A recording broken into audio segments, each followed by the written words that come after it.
Muito bem, meus amigos, vamos lá. Nós vamos iniciar, então, nesse nosso encontro de hoje, mais uma edição da Revista Espírita. Nós fechamos, na semana passada, o nosso estudo da revista de março de 1862.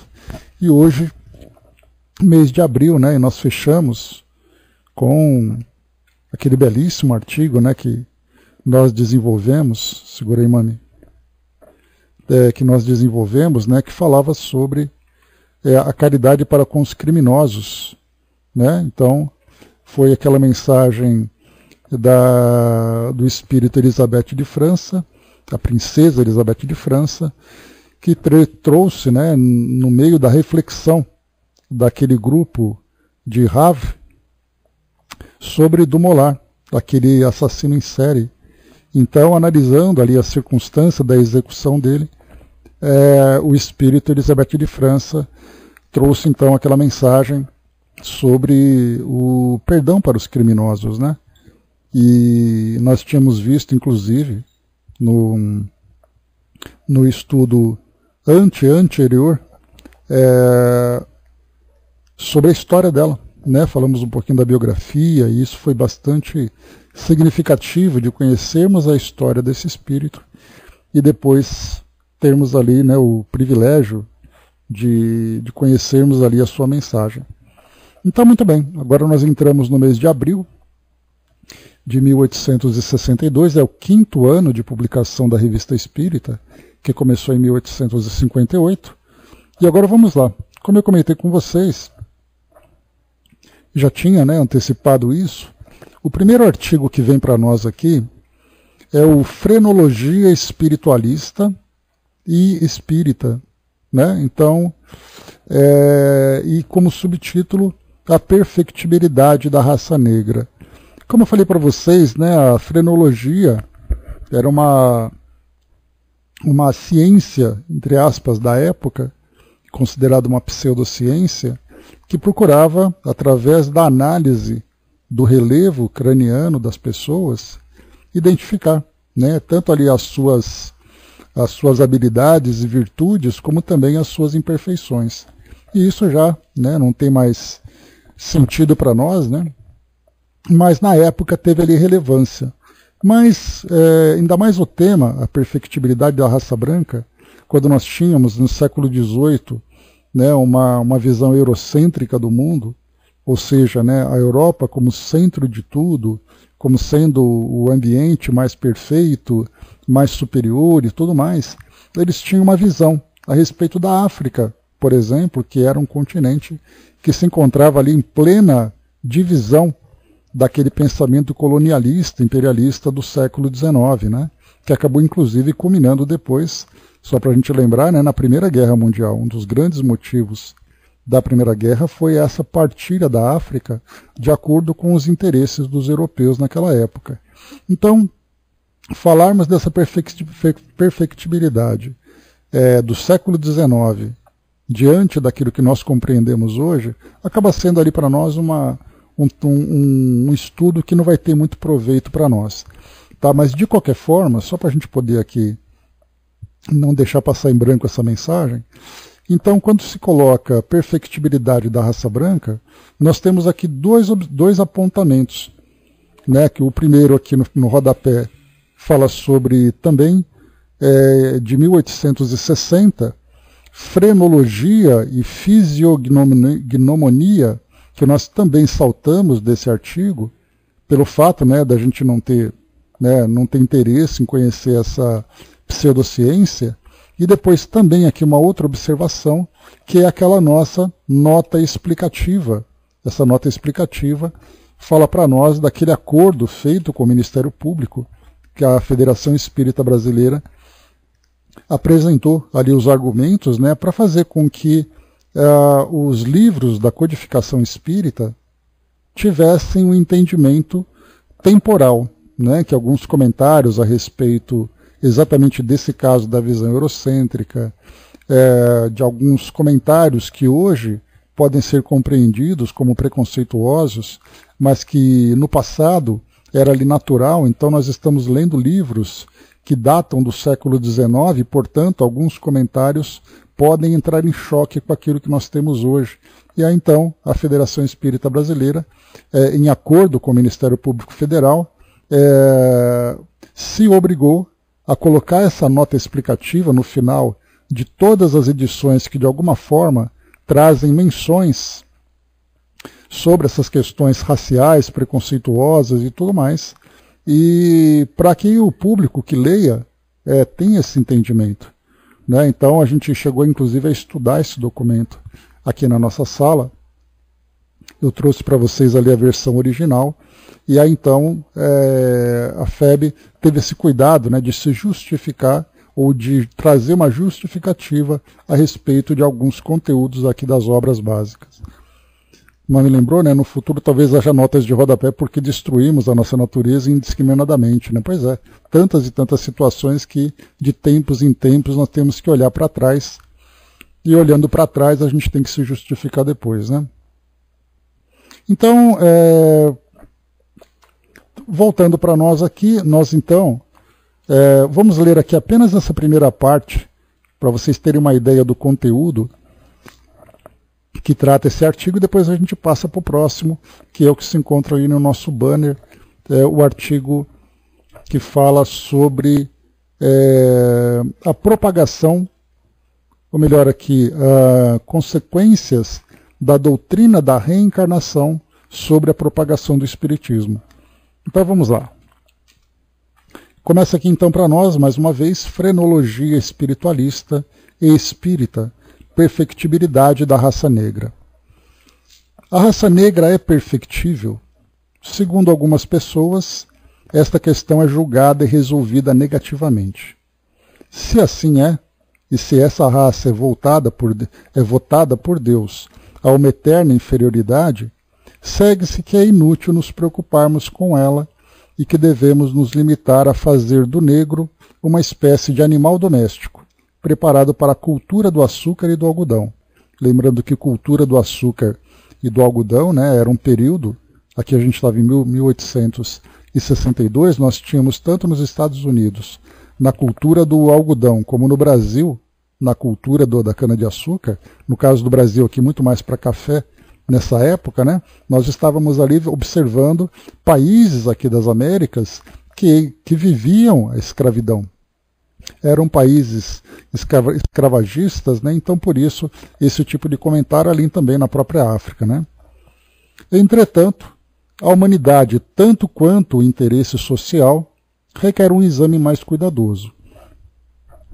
Num ou noutro sentido,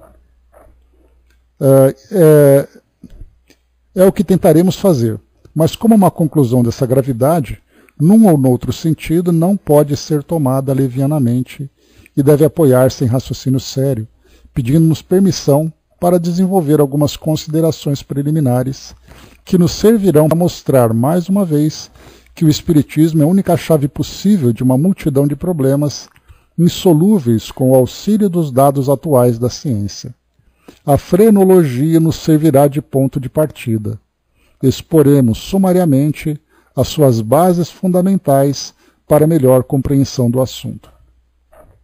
E aqui depois Kardec vai trazendo alguns argumentos, né? Então ele diz assim, para quem não conhece, nós geralmente não conhecemos, né? Porque não nos aprofundamos nesse tema, ele diz assim: como se sabe, a frenologia apoia-se no princípio de que o cérebro é o órgão do pensamento, como o coração é da circulação, o estômago da digestão, o fígado da secreção da bile. Esse ponto é admitido por todos, pois ninguém há que possa atribuir o pensamento a outra parte do corpo. Cada um sente que pensa pela cabeça e não pelo braço e pela perna. Mais ainda, sente-se instintivamente que a sede do pensamento está na fronte. É aí, e não no hospício, né, na região occipital, que é a nuca, que se leva a mão para indicar que um pensamento acaba de surgir. Para todo o mundo, o desenvolvimento da parte frontal leva a presumir mais inteligência do que quando ela é baixa e deprimida. Por outro lado, as experiências anatômicas e fisiológicas demonstram claramente o papel especial de certas partes do cérebro nas funções vitais e a diferença dos fenômenos produzidos pela lesão de tal ou qual parte. As pesquisas da ciência não podem deixar dúvida a respeito.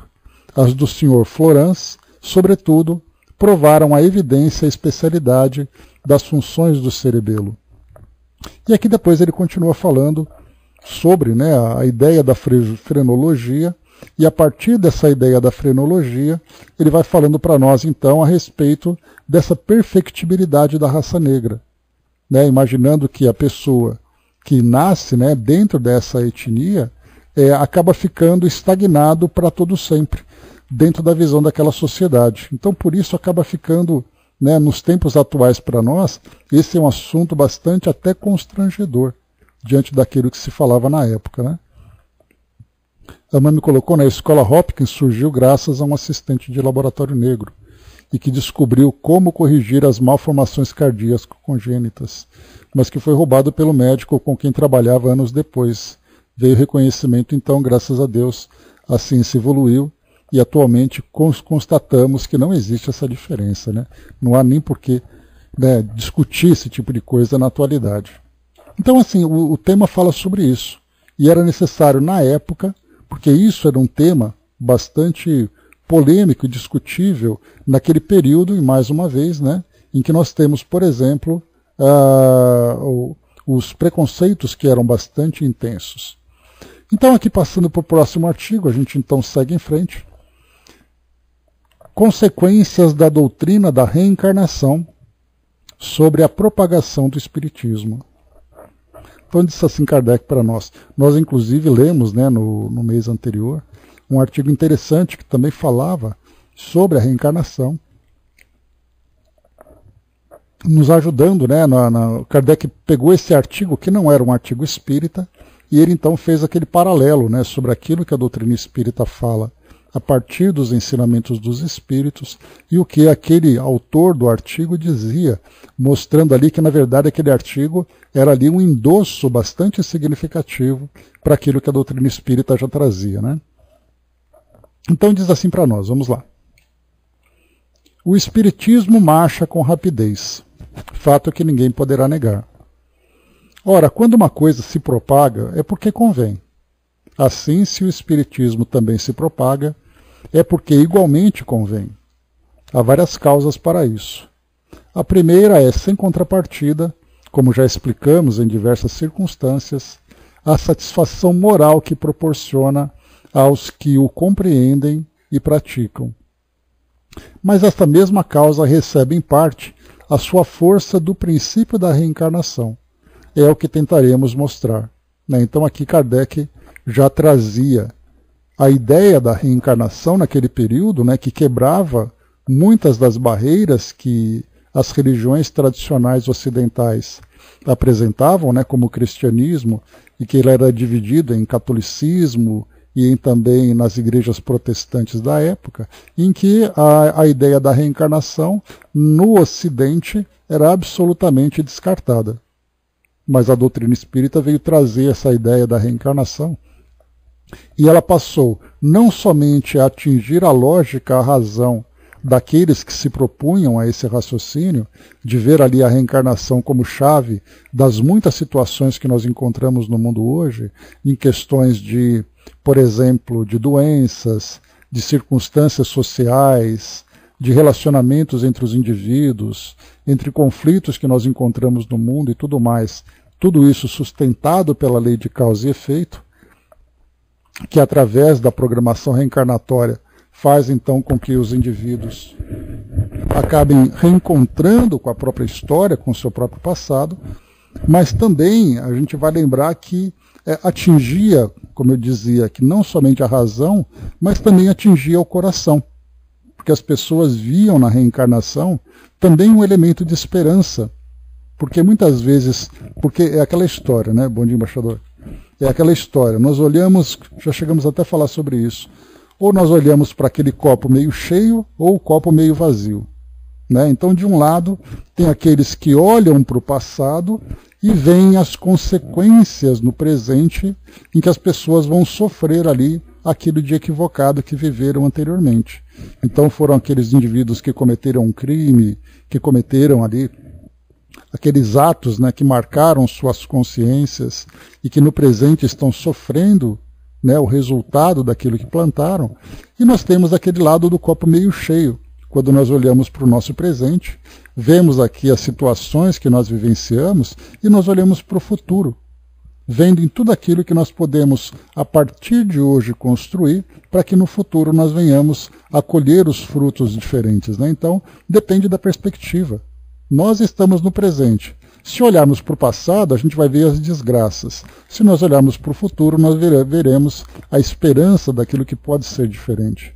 E quando nós olhamos dos dois lados, mas com razão, com essa fé raciocinada, nós passamos a compreender que o presente serve para nós como o momento do expurgo, em que nós temos oportunidade de limpar a nossa consciência, de resolver todas as pendências. E ao mesmo tempo nós olhamos para frente e vemos tudo aquilo que nós podemos a partir de hoje construir para poder ter uma vida feliz lá na frente. Então, exatamente, hoje nós, por um lado, não temos escolhas, porque nós estamos vivendo aquilo que nós semeamos anteriormente, e por uma questão de imposição, temos que reencontrar o nosso próprio passado, mas a partir daí nós também temos a liberdade de consciência de fazermos escolhas diferentes para trazer um futuro modificado, transformado, né, se comparado com o nosso passado. Então Kardec apresentava essas ideias. Então, por um lado, ela era debatida contra aqueles que negavam a reencarnação ou aqueles que procuravam ali a lógica no entendimento, né, como uma chave de muitas soluções que nós encontramos, e por outro lado tocava o coração. Por isso que ele colocava aqui, a primeira é sem contrapartida, que proporciona aos que a compreendem, ou melhor, sem contrapartida, como já explicamos em diversas circunstâncias, a satisfação moral que proporciona aos que o compreendem e praticam. Então venha aqui, entendendo que o presente para nós é essa oportunidade do expurgo, e nós vemos isso com coragem, com resignação, e olhamos para o futuro com esperança, né? Mas essa mesma causa recebe em parte a sua força do princípio da reencarnação, que é o que o Espiritismo oferece para nós. E ele diz então: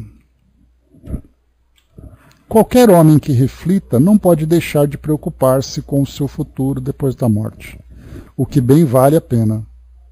Quem é quem não liga a sua situação na Terra durante alguns anos mais importância do que alguns dias? Mais ainda, durante a primeira parte da vida a gente trabalha, extenua-se de fadiga e se impõe toda sorte de privações para, na outra metade, assegurar um pouco de repouso e de bem-estar.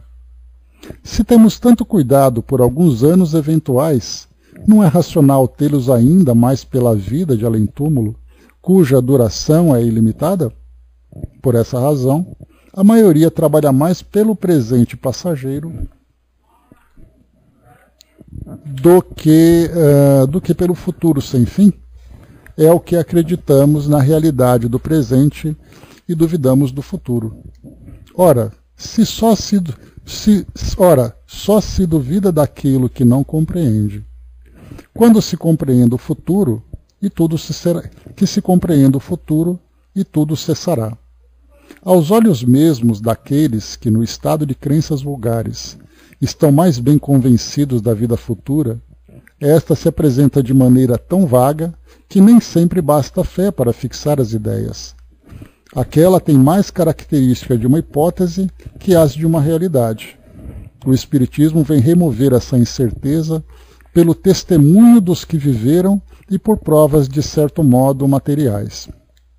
Então o que Kardec coloca é que, de modo geral, as religiões que as pessoas abraçam sem grandes profundidades traz para elas aquela expectativa do futuro. Quer dizer, depois da morte do corpo físico, existe algo além da vida material. Essa vida material pode ser ali concentrada na ideia dos dogmas do céu, do inferno, do purgatório, O que será que vai acontecer? Então, eu morri, o que aconteceu com o meu espírito? Ou o que aconteceu comigo como espírito? Por isso ele coloca ali, né? Aos olhos mesmo daqueles que no estado das crenças vulgares, quer dizer, nas crenças populares, estão mais bem convencidos da vida futura, essa se apresenta de maneira tão vaga que nem sempre basta fé para fixar as ideias. Então é assim, olha, eu acredito, mas o que tem do outro lado? E aí vai depender das interpretações que são feitas nos livros, nas passagens, né, dos textos considerados sagrados e tudo mais, né? Então fica aquele monte de dúvida, né?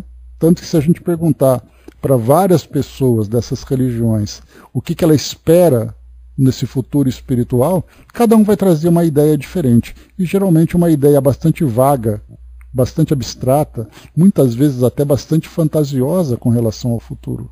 E aí Kardec coloca que o Espiritismo não, ele vem remover essas incertezas, porque ele não fala através das nossas interpretações. São os espíritos que falam. Então, se você quer saber como é que é o mundo dos mortos, pergunta para quem morreu. Simples assim. E não fique criando expectativa, imaginando o que vai acontecer quando você morrer, se você não sabe o que tem do outro lado. Então, por isso que a gente lembra que, inclusive, não é somente o Espiritismo veio trazer esse testemunho dos que viveram, mas também essa quantidade de depoimentos que, comparadas, analisadas, organizadas através, por exemplo, da metodologia do controle universal dos ensinos dos espíritos, todo esse conteúdo passa a ter ali um peso bastante significativo. A mãe me colocou, né, temor e tentativa de barganha para ter uma condição melhor, por exemplo, né? A gente vai tentando aqui comprar o nosso pedacinho de céu, tentando encontrar alguma coisa melhor sem se preocupar com as questões morais e sem ter ali o entendimento dessa realidade. Segue Kardec. Toda religião repousa necessariamente na vida futura e todos os dogmas convergem forçosamente para esse único fim. Então aqui um ponto que é ponto pacífico, né? Não tem o que se discutir. Se todas as religiões fazem parte dessa grande universidade de escolas espiritualistas, significa que se você tem uma religião, você acredita que existe algo além da morte. Porque do contrário não tem sentido. Como é que você vai se conectar com uma entidade considerada ali uma entidade criadora, uma entidade superior, se você não acredita que existe alguma coisa depois? Somente ali as filosofias materialistas, né, do ateísmo, por exemplo, não acredita no nada, que acredita no nada, né? Os demais, não importa a religião, não importa se você é budista, hinduísta, muçulmano, cristão, não importa qual seja, né? Então, quer dizer, o fato de você estar vinculado a uma filosofia espiritualista, você já acredita que existe algo além da morte. Agora a questão é, como nós interpretamos isso? Kardec coloca então: é visando atingir esse fim que eles são praticados, e a fé nos dogmas está na razão direta da eficácia que se lhes atribui para o alcançar. A teoria da vida futura é, pois, a pedra angular de toda a doutrina religiosa. Quer dizer, isso não há o que discutir, como a gente já viu. Se essa teoria pecar pela base, se abrir o campo a objeções sérias, se contradisser, se puder demonstrar a impossibilidade de certas partes, tudo vai abaixo. Antes de mais vem a dúvida, a qual sucede a negação absoluta, e os dogmas são arrastados ao naufrágio da fé. Então o que ele coloca é que muitas vezes nós temos um conjunto de dogmas, e quando um desses dogmas acabam não tendo o sentido, né, acaba não tendo ali um entendimento da razão, todos os demais dogmas caem por terra. Um exemplo que a gente pode ver de modo muito fácil, não relacionado com a doutrina espírita, mas pensando, por exemplo, no catolicismo.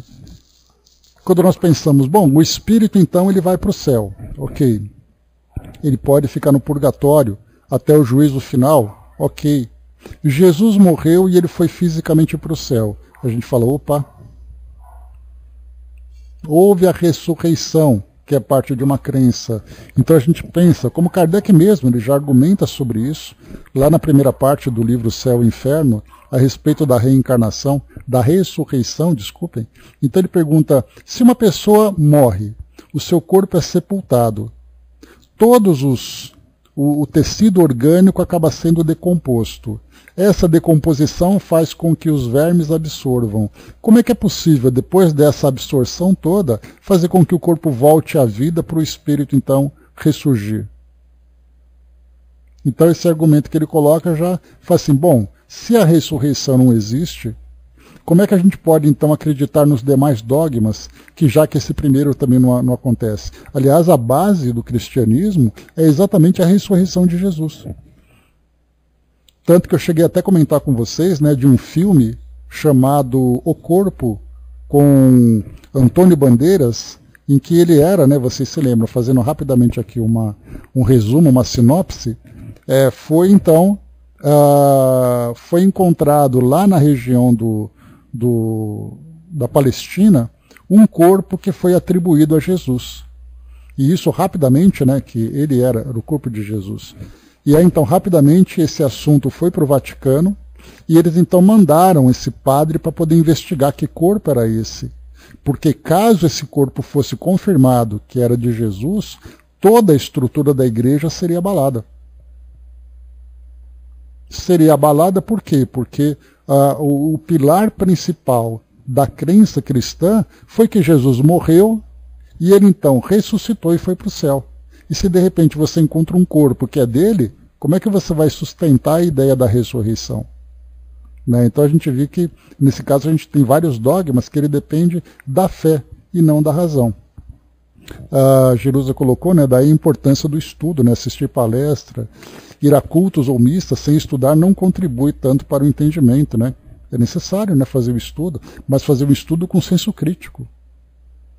Porque do contrário, a gente estuda alimentando cada vez mais aquelas crenças, alimentando cada vez mais a força daqueles dogmas. E aí então vem o grande problema, né? Distinguirmos exatamente aquilo que é viável de ser estudado e aquilo que precisa ser questionado. Se a gente questiona, a gente abala a nossa própria fé. Esse é um grande problema. A mãe me colocou, eu acreditava que tinha vindo do pó e que voltaria para ele quando morresse, né? Foi o que nós aprendemos, né? Do pó nasceste e do pó voltarás, né? Então, e a ideia ali de uma única existência. Então temos ali uma série de situações que passam a ser debatidas. Por isso Kardec coloca sobre isso, né? Quando ele diz assim mais uma vez: a teoria da vida futura é, pois, a pedra angular de toda a doutrina religiosa. Se essa teoria pecar pela base, se abrir campo a objeções sérias, se contradisser, se puder demonstrar a impossibilidade de certas partes, tudo vai abaixo. Antes de mais, vem a dúvida, a qual sucede a negação absoluta, e os dogmas são arrastados no naufrágio da fé. Né? Então isso que a gente colocou. Pensaram em escapar ao perigo proscrevendo o exame e fazendo da fé cega uma virtude.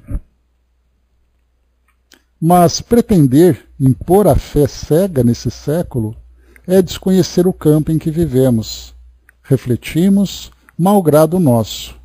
Examinamos pela força das coisas. Queremos saber como e por quê. Isso porque Kardec fala nesse século XIX, onde eles achavam ali que chegavam no topo da razão. Assim como nós hoje acreditamos também. E aí a cada geração que vai chegando, a busca pelo conhecimento vai se fortalecendo cada vez mais. Então naquela época a fé cega já era questionada. Nos tempos atuais então nem fala. O desenvolvimento da indústria e as ciências exatas nos ensina a olhar o terreno sobre o qual pisamos, razão porque se sondamos aquele onde, conforme dizem, marcharemos depois da morte, se não o encontramos sólido, isto é, lógico, racional, não nos preocupamos com ele. Por mais que façam não conseguirão neutralizar essa tendência, porque é inerente ao desenvolvimento intelectual e moral da humanidade, porque é inerente, né, ao desenvolvimento intelectual e moral da humanidade. Segundo uns, é um bem, segundo outros, um mal. Seja qual for a maneira pela qual a encaramos, temos de nos acomodar, queiramos ou não, porquanto não pode ser de outra maneira. Então aqui o que Kardec coloca é que para que o indivíduo veja a sua vida pela perspectiva espiritual e viva em função dessa condição moral e não apenas focado nas conquistas do mundo material, ele precisa acreditar que existe algo além da vida material, que existe algo além da morte, a transformação. E para isso há a necessidade de argumentos que sejam sólidos e convincentes. Não basta apenas dizer que você é um espírito e que se você for bom você vai para o céu, ou se você for mal você vai para o inferno. Se você não acreditar nisso, mesmo que isso faça parte dos seus dogmas, você continua vivendo como um ser material, um ser encarnado e somente isso. A partir do momento em que nós temos esse entendimento dessa realidade, a nossa vida material passa a se pautar por uma outra, por uma outra ideia. Porque eu vivo agora pensando na construção do futuro espiritual que eu tanto desejo. Então esse é o ponto fundamental. A necessidade de se dar conta e de compreender diz respeito às coisas materiais e às coisas morais. Indubitavelmente, a vida futura não é uma coisa palpável, como uma estrada de ferro, uma máquina a vapor, mas pode ser compreendida pelo raciocínio. Aqui é interessante, né? Estrada de ferro e máquina a vapor, né? Aquilo que existe de mais tecnológico, ou aquilo que existia de mais tecnológico naquela época, né?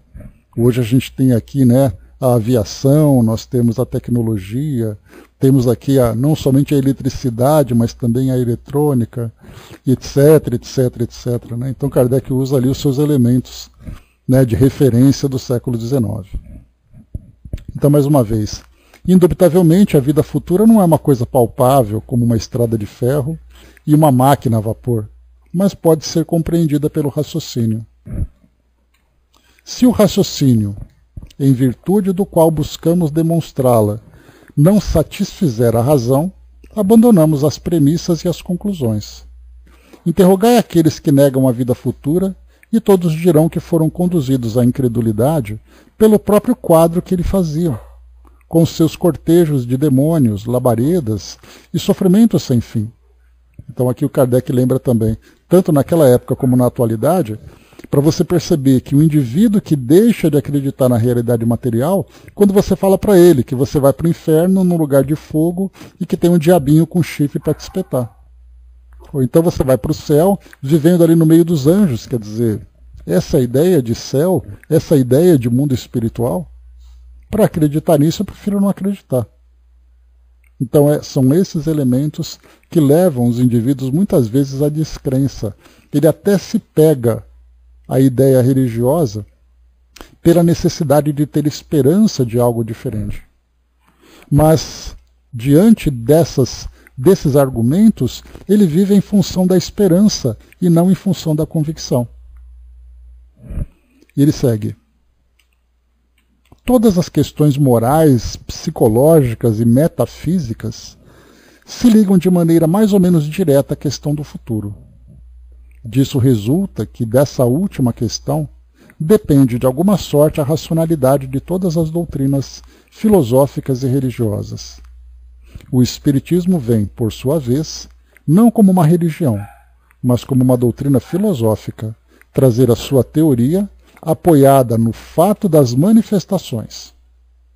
Ela não se impõe, não exige confiança cega.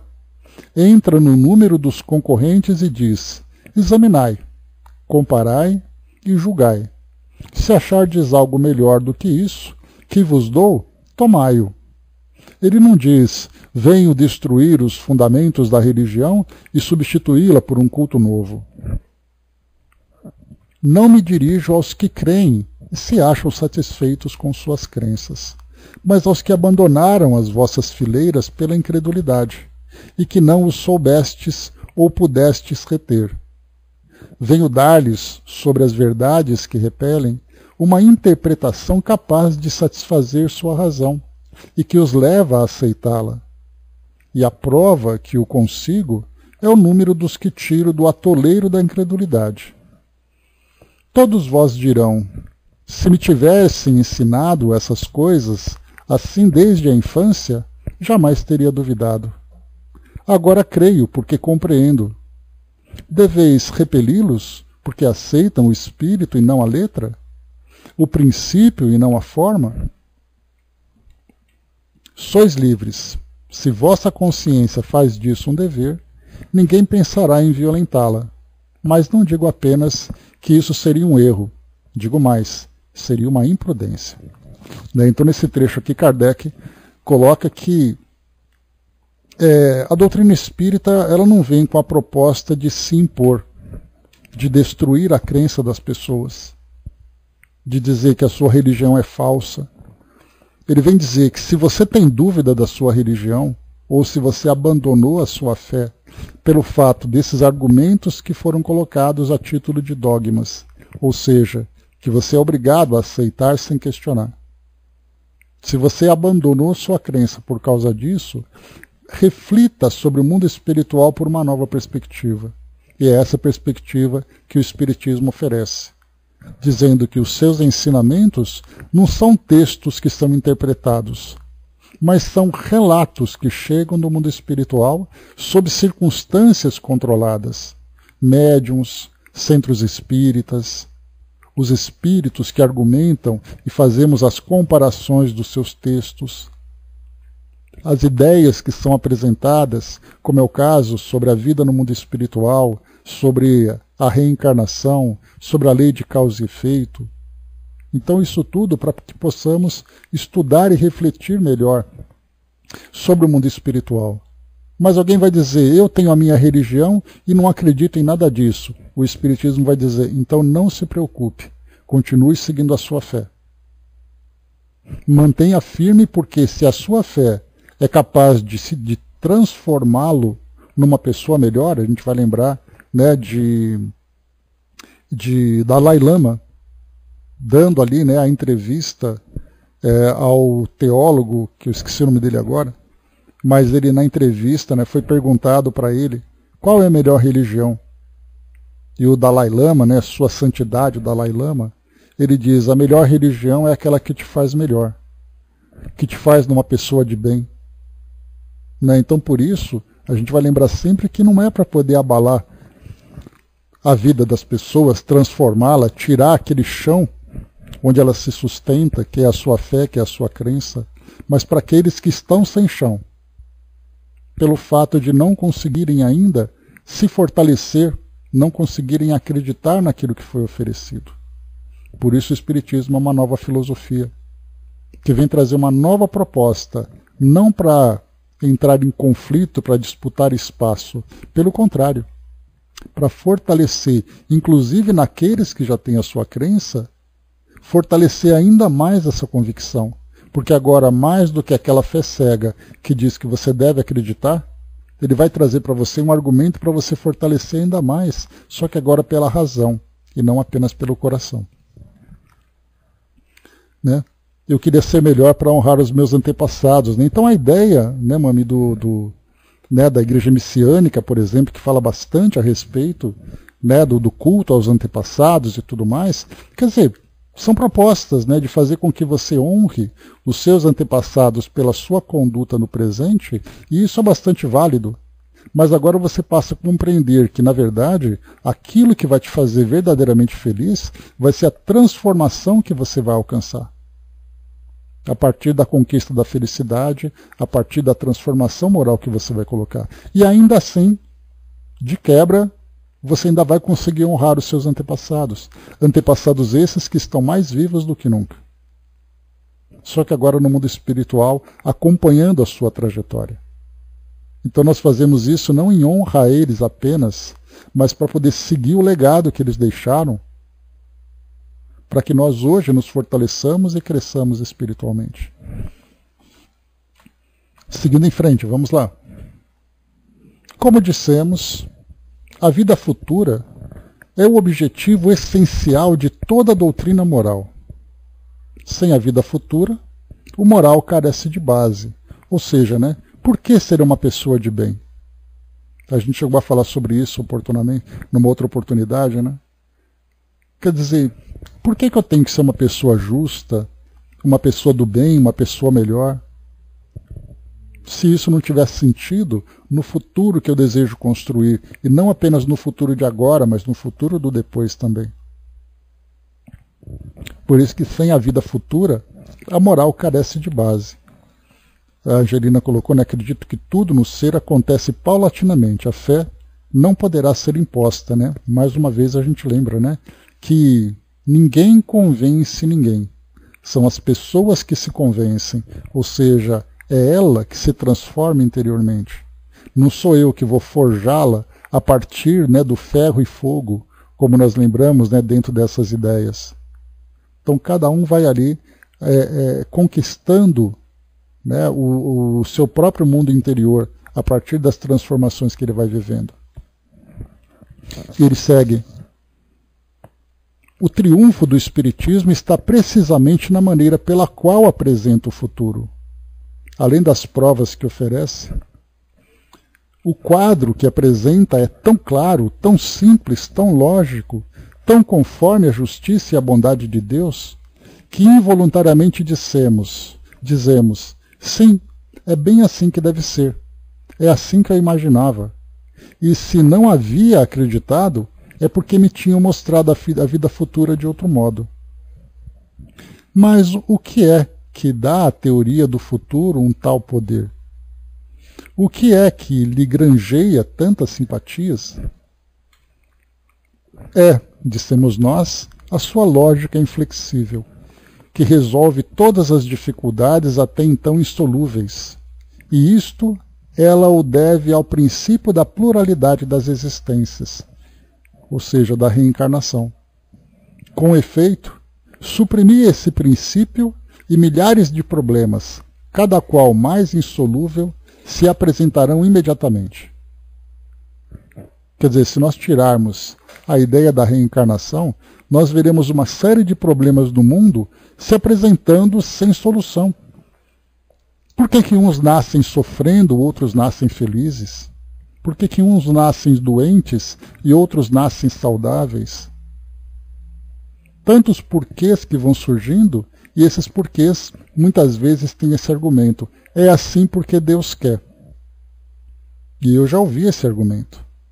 Diante de dúvidas, simplesmente foi colocado, Deus está testando a sua fé. Aí eu olhei e falei, poxa, mas tinha que ser comigo? Por que ele está testando a minha e não a do outro? Por que eu tenho que ser desafiado e não aquele que não foi desafiado dessa forma? É porque Deus quer. Quer dizer, Deus quer. Aí então vem a lógica do raciocínio, e foi isso que me conquistou na época, mostrando que agora sim eu consigo compreender. E não conteste. É assim porque Ele quer, e você não tem direito de questionar. Como não? Então por isso, né, como Kardec coloca para nós aqui também, você deve simplesmente aceitar e pronto. A cada passo, nos chocaremos contra inúmeras objeções. Essas objeções não eram suscitadas antigamente, isto é, ninguém pensava nelas. Mas hoje, que a criança se fez homem, quer ir ao fundo das coisas, quer ver claro o caminho por onde é conduzido. Sonda e pensa o valor dos argumentos que lhe apresentam, e se esses não se lhe satisfazem a razão, ou o deixam no vago e na incerteza, rejeita-os, aguardando coisa melhor. Aqui é bem engraçado, porque Kardec usa esse argumento, né, que era uma expressão da época, né? Mas hoje a criança se fez homem. Ou seja, aquela criança que era obrigada a acreditar, hoje ela cresceu e ela tem o direito de questionar, se ela tiver dúvidas. Que é bem interessante, porque eu tenho uma aluna Ela tem 10 anos de idade. E é engraçado que a gente estava conversando sobre um tema que acabou envolvendo religião. Alguma coisa como estudando biologia sobre nascimento e morte, alguma coisa nesse sentido. E aí então, conversando com ela, ela parou assim no meio da aula, né?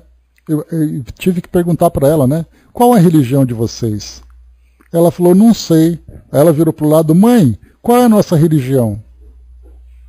Aí a mãe falou que era evangélica. Aí nós continuamos e eu continuei dando vazão, seguindo por esse raciocínio sem chocar a crença dela. Mas é bem interessante a forma como a razão das crianças vão se formando pela transmissão da crença dos pais. E quando essa criança atinge a maturidade, ela passa a questionar por si mesma, de acordo com a visão que ela tem, de acordo com as experiências que ela vai vivenciando. Mas eu achei muito engraçado. Mãe, qual é a nossa religião? Nem ela, nos seus 10 anos de idade, ela tem essa ideia, né? Estava rebelde desde o começo, né, mami? Então, olha só, agora está aí, ó. Está aí presa e amarrada agora, né? Não tem jeito. Então a gente percebe assim de que forma, né, que os argumentos vão se formando na nossa mente. Como é o processo de educação. Então assim, vamos lá. Então, mas hoje a criança se fez homem. Quer ir ao fundo das coisas. Quer ver, claro, o caminho por onde é conduzido. Sonda e pesa o valor dos argumentos que lhe apresentam, e se esses não lhe satisfazem a razão ou o deixam no vago e na incerteza, rejeita-os, aguardando coisa melhor. A pluralidade das existências é uma chave que descortina horizontes novos, que dá uma razão de ser a uma multidão de coisas incompreendidas e que explica o inexplicável. Ela concilia todos os acontecimentos da vida com a justiça e a bondade de Deus. Daí porque os que haviam chegado a duvidar dessa justiça e dessa bondade, agora reconhecem o dedo da providência onde o tinham ignorado. É aquilo que eu falei para vocês, né? Quando veio o desafio, me disseram, é assim porque Deus está testando a sua fé. E aí depois, Deus não estava testando a minha fé. Na verdade, é uma questão de necessidade, de aprendizado, de experiências que eu mesmo construí. E a partir da reencarnação, vamos ao encontro da nossa própria história. Então não é simplesmente Deus que me escolheu aleatoriamente, ele me viu bonitinho e falou assim, olha, você vai ser aquele que eu vou escolher para sofrer, e não o outro. Como nós podemos aceitar um argumento como esse? Simplesmente as coisas são assim porque Deus quis. Efetivamente, sem a reencarnação, a que atribuir as ideias inatas? Por exemplo, né, por que um nasce ignorante e o outro nasce inteligente? Né? Pois é, Angelina, isso é uma realidade. E eu falo para vocês por experiência de causa. Foi exatamente isso que me disseram. E a partir dali você cria uma grande interrogação dizendo como pode ser assim?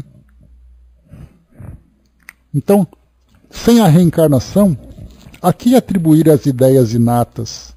Como justificar o idiotismo, o cretinismo, a selvageria ao lado do gênio e da civilização?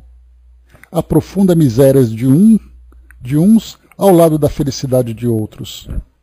As mortes prematuras e tantas outras coisas.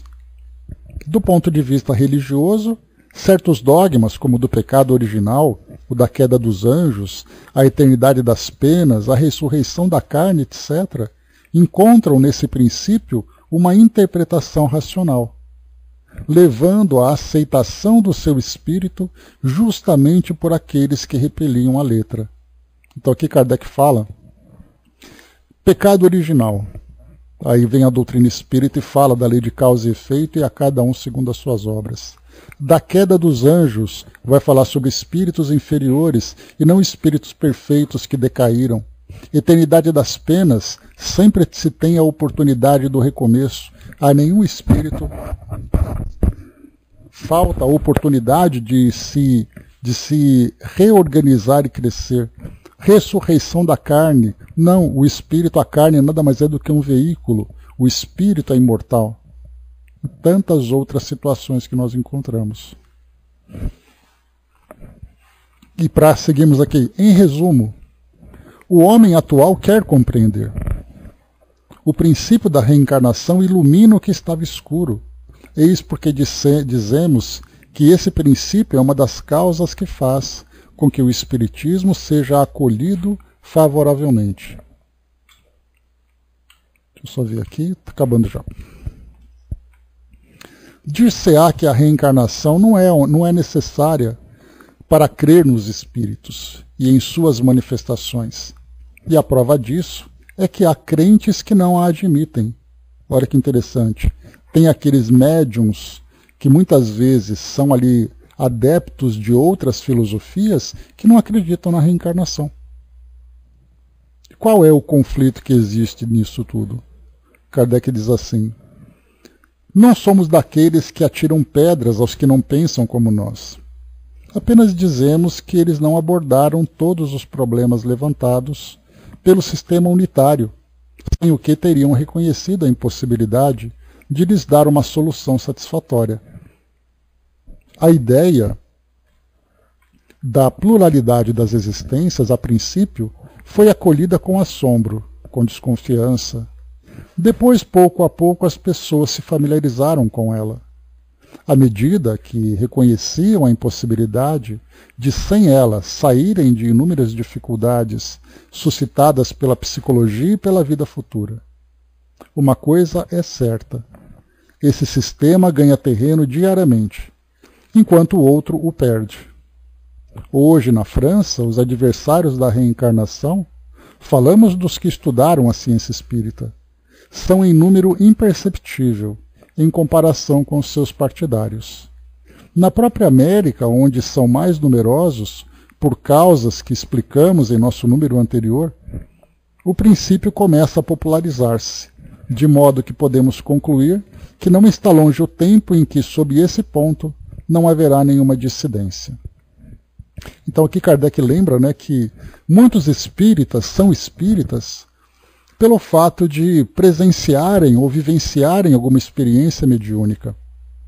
Ele fala da América, né, nos Estados Unidos, nós vimos em artigos anteriores, naquela passagem que falava sobre médiuns que faziam espetáculos, médiuns que faziam apresentações e tudo mais. Quer dizer, o espiritismo era visto pela perspectiva do fenômeno. Mas quando você falava de reencarnação, eles não aceitavam. Olha que uma coisa que parece contraditória. Você acredita em espírito, mas não acredita em reencarnação. Como é possível isso tudo? É que naquela época, importante a gente lembrar isso, o espiritismo estava começando. Nós estamos aqui em 1862. São aqui 6 anos, 62, 5 anos. 5 anos de divulgação do espiritismo. E nós não tínhamos ali outros livros, nós não tínhamos estudos, palestra como nós encontramos hoje. As pessoas compreendiam o espiritismo a partir desses livros que Kardec publicou. Somente isso. A única forma que eles tinham de ter contato com a doutrina espírita era através de um livro que era comprado numa loja. Hoje não, hoje nós temos os centros espíritas, que se tornam aí esses centros de educação espiritual, trazendo ali palestrantes, trazendo orientadores de estudos, tantas e tantas obras que foram publicadas, tantas e tantas reuniões que mostram para as pessoas essa nova realidade. Então, naquela época, as coisas eram muito mais difíceis, por isso que nós vemos que muitas pessoas eram espíritas sem necessariamente participarem, né, ou terem concordância com aquilo que era ensinado pelos espíritos. Hoje nós temos diferente, hoje nós temos médiums espalhados por alguns países, aí pela Europa, nos Estados Unidos, por exemplo, né? São médiums, porém não são espíritas. E a gente pensa, mas como é possível isso? É possível. É possível porque o médium tem contato com os espíritos, mas ele não tem necessariamente que abraçar a filosofia que o espiritismo traz, que tem o objetivo de você conciliar a mediunidade com a transformação moral, com a mudança de valores. E aí nós já conversamos sobre documentários que são produzidos, né, que mostram para nós a ideia de pessoas que procuram se aperfeiçoar no desenvolvimento mediúnico, das suas faculdades mediúnicas, sem necessariamente terem qualquer compromisso moral. Tanto que na Europa, a gente já falou sobre isso, em muitas regiões se fala de espiritismo sem se fazer preces, sem se falar de Jesus, porque eles não querem saber de religião. E Jesus é um símbolo religioso, não tem como se negar. O cristianismo, ele é, na essência, a história do próprio Jesus, do próprio Cristo. Então, quando você fala assim, olha, eu quero o espiritismo, mas eu não tenho interesse em me envolver com religião. Se o espiritismo for uma religião, eu deixo. Se o espiritismo for uma filosofia que me fala sobre essas leis que regem nossa existência, então eu aceito. Na Holanda, por exemplo, é assim. As palestras, as pessoas simplesmente falam da filosofia. Se no início você faz uma prece, muita gente levanta e vai embora. Porque eles não aceitam a ideia da religião. Eles preferem se classificar como agnósticos, ou até mesmo ateus, abraçando depois essa filosofia para acreditar em alguma coisa nova, do que se envolver com a religião. Já que a própria história da religião não foi uma história muito favorável para eles nos séculos passados, com perseguições, com conflitos que foram gerados por causa da imposição religiosa. E isso gerou uma antipatia muito grande. Para nós que vivemos aqui no Brasil, pode ser uma coisa que pareça não fazer muito sentido, porque a nossa cultura é diferente. O Brasil é um país essencialmente religioso. E a nossa educação foi formada a partir dessa influência. Agora, na Europa, não. A Europa a coisa muda. Se a gente vai, por exemplo, para a África, se a gente vai para a Ásia, naquele período da União Soviética até o final dos anos de 1990, as igrejas foram todas fechadas pelo Partido Comunista. Na China, a mesma coisa. Então, quer dizer, a nossa cultura, em termos dessa visão religiosa, é muito diferente daquilo que nós encontramos no mundo. E nós temos que compreender que cada grupo está no seu nível. E nós, aqui no Brasil, podemos até estar um tanto atrasados pelo fato de termos essa força religiosa muito grande. Mas, ao mesmo tempo, nós estamos adiantados se comparados com outras filosofias. Mas, seja como for, não são as religiões que vão definir o futuro de todos os seres, né? É a própria essência de sermos espíritos imortais. E o que a doutrina espírita faz é contribuir para o nosso crescimento, nos apontando as diretrizes que vão chegar. Uma me colocou, né? Foi muito bom ouvir a associação que Kardec fez ao descobrir espíritos felizes. São moralmente transformados, né? Não vivemos a violência da Inquisição. Não vivemos diretamente, né? A Inquisição, ela não foi colocada aqui no Brasil, mas ela gerou em nós, né, uma imagem muito negativa, e muitos de nós, inclusive, fomos vítimas dela no passado e reencarnamos aqui no Brasil. Basta lembrar, né, a Dona Ivone contando a história para nós. Né, naquele seu livro Recordações, não era Recordações da Mediunidade, era o livro... me esqueci o título dele agora. Né? Então, naquele livro mostra, né, que espíritos reencarnados aqui no Brasil eram espíritos que se odiaram durante séculos por causa da Inquisição. Então não vivemos diretamente, mas temos a imagem. A igreja, por exemplo, que é presente aqui no Brasil, ela é diretamente associada à Inquisição, então não tem como. Então por isso esses países acabaram pegando não apenas ali essa antipatia, mas até um certo ranço da visão religiosa que se tem. Né? Será por desconhecer a ética? A ética são valores que vão se desenvolvendo em cada sociedade, né, Angelina? É uma questão de educação, de princípios, né? Então, nós tivemos a questão da escravidão, né? Pois é. Então, historicamente, aqui no Brasil, a Inquisição não se fez presente. Mas em muitos casos em que houve essa perseguição, os indivíduos foram presos e levados para a Europa, lá para Portugal, e lá eles foram julgados, né, e muitas vezes ali sofreram as penas. Mas a marca está presente, né? A ideia ela foi disseminada, né? Os que não aceitam e deixam o local, né? Sim. Então é sempre assim que a gente vai analisar.